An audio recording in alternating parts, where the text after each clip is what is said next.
History remembers him as the boy who killed a giant, a shepherd with a sling who toppled a warrior, a story so familiar we've reduced it to a metaphor for underdogs. But what if everything you thought you knew about David and Goliath was just the surface of a far more complex, far more human story? The Valley of Elah, 1010 BC. This isn't just a battlefield. It's a stage where the fate of nations hangs in the balance, where gods are tested, where legends are born. For 40 days, 40 long, brutal days, the armies of Israel and Philistia have faced each other across this valley, two ridges a mile apart with a fertile plain between them. The morning mist burns away to reveal thousands of men gripping spears and shields, yet neither army advances. They wait, they watch, they listen as a single figure strides into the open space every morning. Goliath of Gath, 9 feet 9 inches of brutal battle-hardened warrior, a man bred for war from his earliest days. His bronze armor alone weighs 125 pounds, more than most men could carry, let alone fight in. His spearhead is 15 pounds of iron, a metal so rare and valuable that most Israelite soldiers don't even own iron weapons. They fight with bronze or with farm implements sharpened for battle. When Goliath speaks, his voice carries across the valley like thunder. Why do you come out and line up for battle? Am I not a Philistine, and are you not the servants of Saul? Choose a man and have him come down to me. If he is able to fight and kill me, we will become your subjects. But if I overcome him and kill him, you will become our subjects and serve us.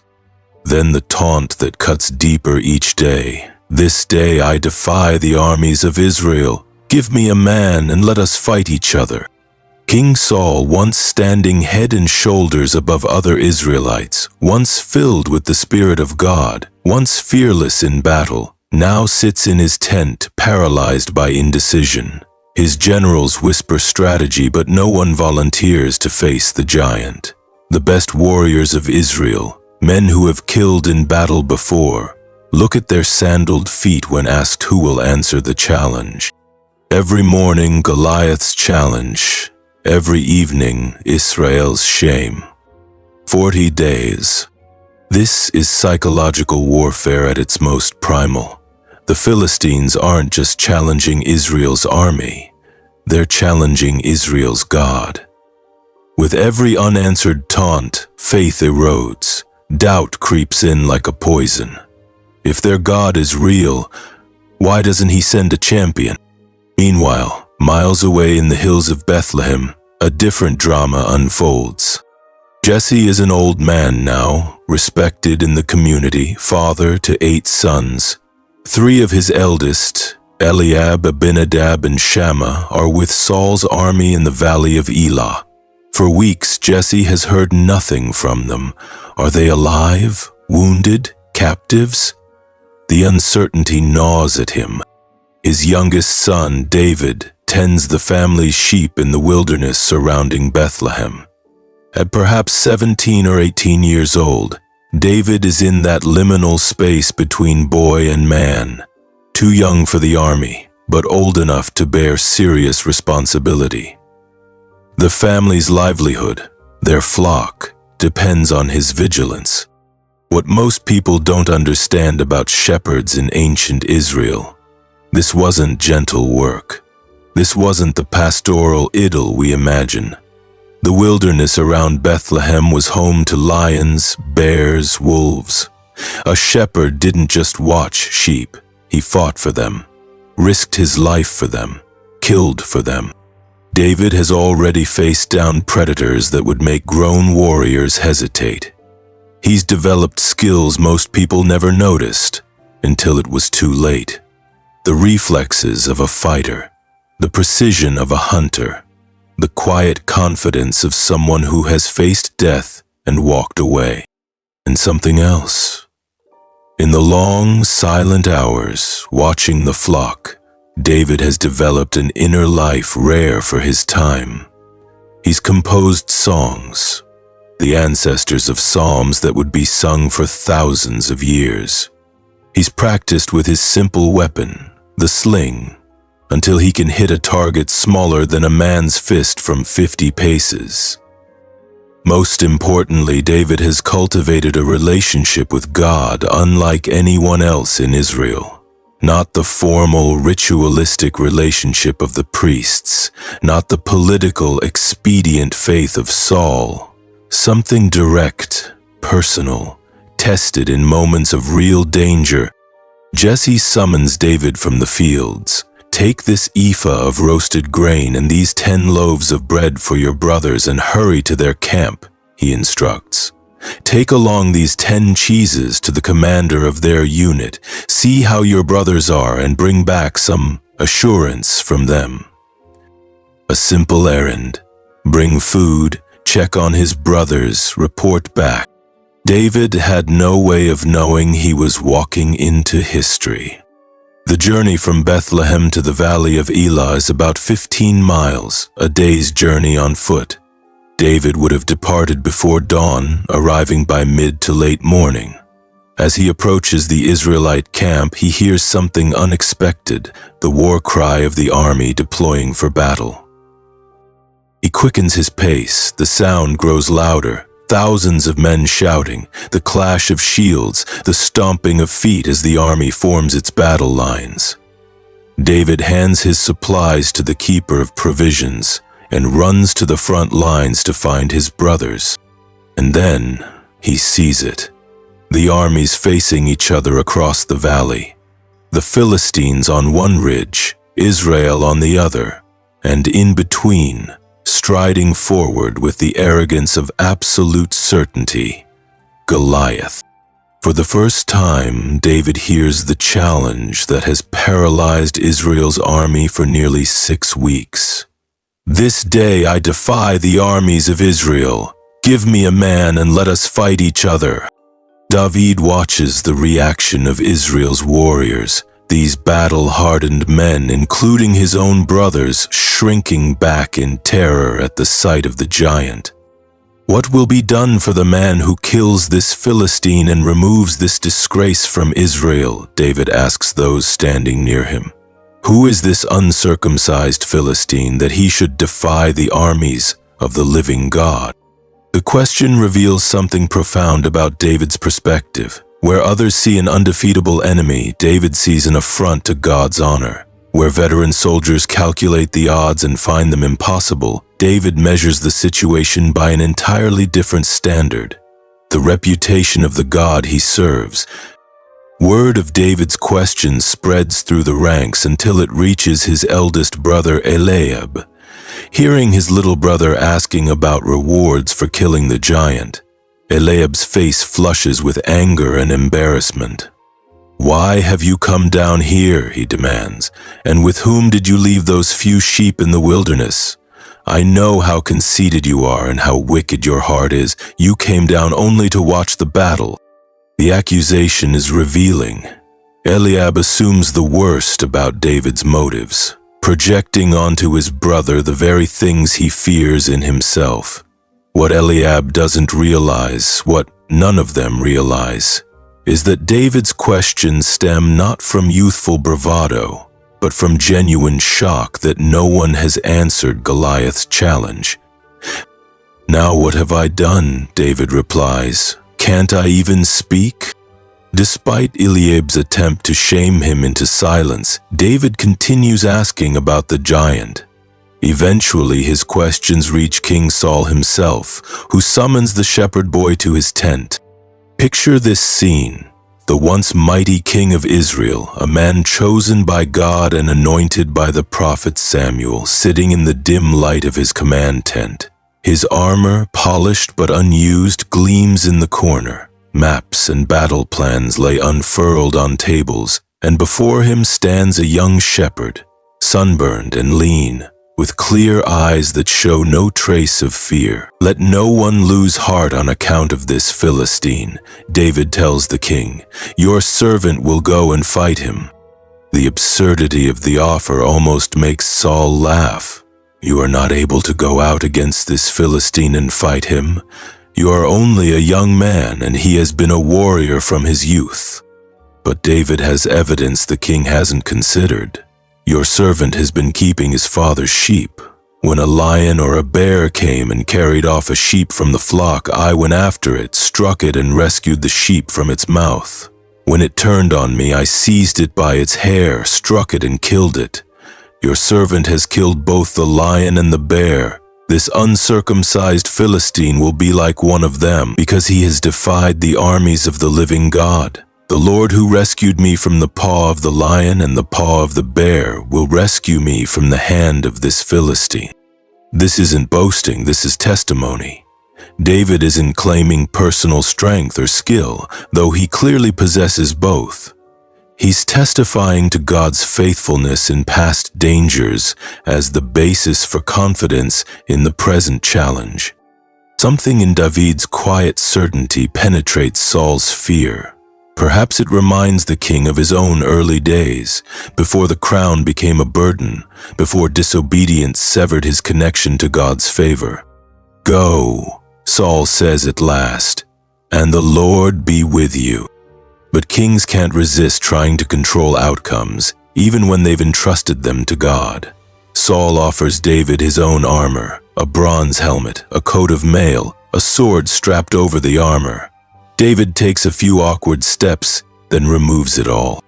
"I cannot go in these," he tells the king, "because I am not used to them." Instead, David takes what he knows: his staff, his sling, and 5 smooth stones from the stream. The choice of 5 stones has puzzled commentators for centuries. Was David hedging his bets, unsure of his aim? Did he doubt God's deliverance would come with the first shot? The context offers a simpler explanation. Goliath had 4 brothers, fellow giants from Gath. David was preparing not just for Goliath, but for the possibility that his brothers might take up his challenge after he fell. This wasn't just confidence, this was strategic thinking. Now comes the moment of confrontation. David approaches the valley floor as Goliath strides forward with his shield-bearer in front of him. The giant surveys the approaching figure with contempt. "Am I a dog that you come at me with sticks?" His laughter booms across the valley. "Come here, and I'll give your flesh to the birds and the wild animals." The insult is more than just trash talk. In the ancient Near East, to be denied proper burial, to have your corpse exposed to scavengers, was the ultimate dishonor. Goliath isn't just threatening to kill David, he's threatening to erase his very existence from memory. David's response reveals the heart of this entire confrontation. "You come against me with sword and spear and javelin, but I come against you in the name of the Lord Almighty, the God of the armies of Israel, whom you have defied. This day the Lord will deliver you into my hands, and I'll strike you down and cut off your head. This very day I will give the carcasses of the Philistine army to the birds and the wild animals, and the whole world will know that there is a God in Israel. All those gathered here will know that it is not by sword or spear that the Lord saves. For the battle is the Lord's, and he will give all of you into our hands." This isn't just a duel between a shepherd and a warrior. This is a theological confrontation, a test of whose God is stronger, Dagon of the Philistines or Yahweh of Israel. As Goliath moves forward to engage, David doesn't wait.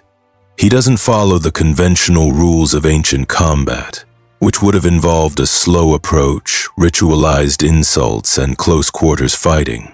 Instead, he runs toward the giant, reaching into his bag for a stone.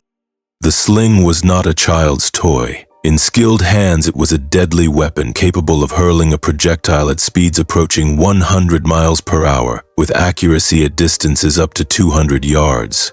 In ancient warfare, slingers formed specialized units, as feared in their way as archers. The lead bullets they sometimes used have been found at archaeological sites, some inscribed with messages like, "Take that," or "For your skull." David's stone, carefully chosen for its weight and smoothness, flies with lethal precision. It strikes Goliath in the forehead, the one area not protected by bronze armor. The stone sinks into his skull and the giant falls face down on the ground. David runs to the fallen warrior, stands over him, and without a sword of his own, draws Goliath's massive blade from its sheath. With one stroke, he severs the giant's head, fulfilling his promise to repay Goliath's threat in kind. The psychological impact is immediate. Seeing their champion dead, the warrior they believed invincible, the Philistine army breaks ranks and flees.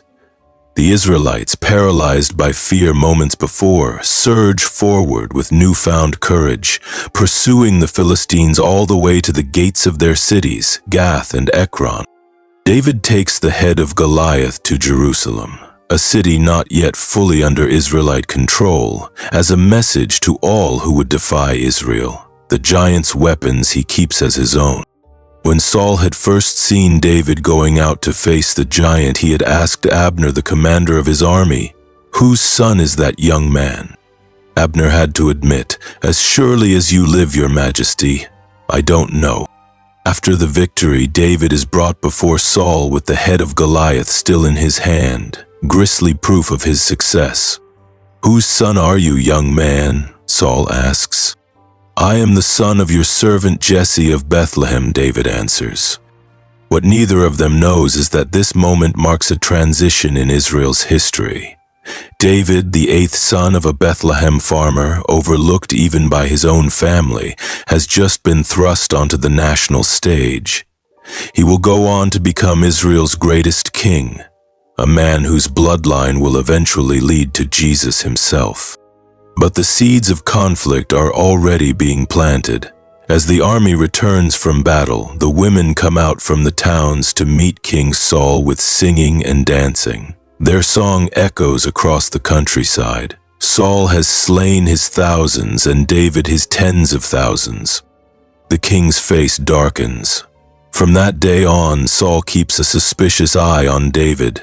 The hero today could be the usurper tomorrow. What makes this story endure? Why has David and Goliath resonated across 3 millennia, inspiring artists, writers, revolutionaries, and underdogs of every kind? Partly because it's about more than a miraculous victory against impossible odds. It's about seeing differently. Everyone else looked at Goliath and saw undefeatable strength. David looked and saw vulnerability. Everyone else calculated the odds based on conventional metrics: height, armor, experience. David measured by a different standard: divine purpose. There's also this: David didn't just happen to be in the valley of Elah that day. He wasn't randomly chosen. He had been preparing his entire young life for this moment, though he never knew it. Those long days in the wilderness protecting sheep, those life and death struggles with predators, the countless hours practicing with his sling until precision became second nature, his deep, tested faith in God's deliverance. When his moment arrived, a moment he never sought or expected, David was ready. The David and Goliath story invites us to consider, what giants taunt us today? What seemingly insurmountable challenges paralyze us with fear? What skills and experiences have prepared us for moments we never anticipated? Perhaps most importantly, it challenges our metrics for measuring strength and weakness. In our worship of power, wealth, technology, and influence, we can miss the quiet strength of those who see the world through different eyes, those who carry different weapons, those who measure success by different standards. Because sometimes the greatest giants fall with a single stone.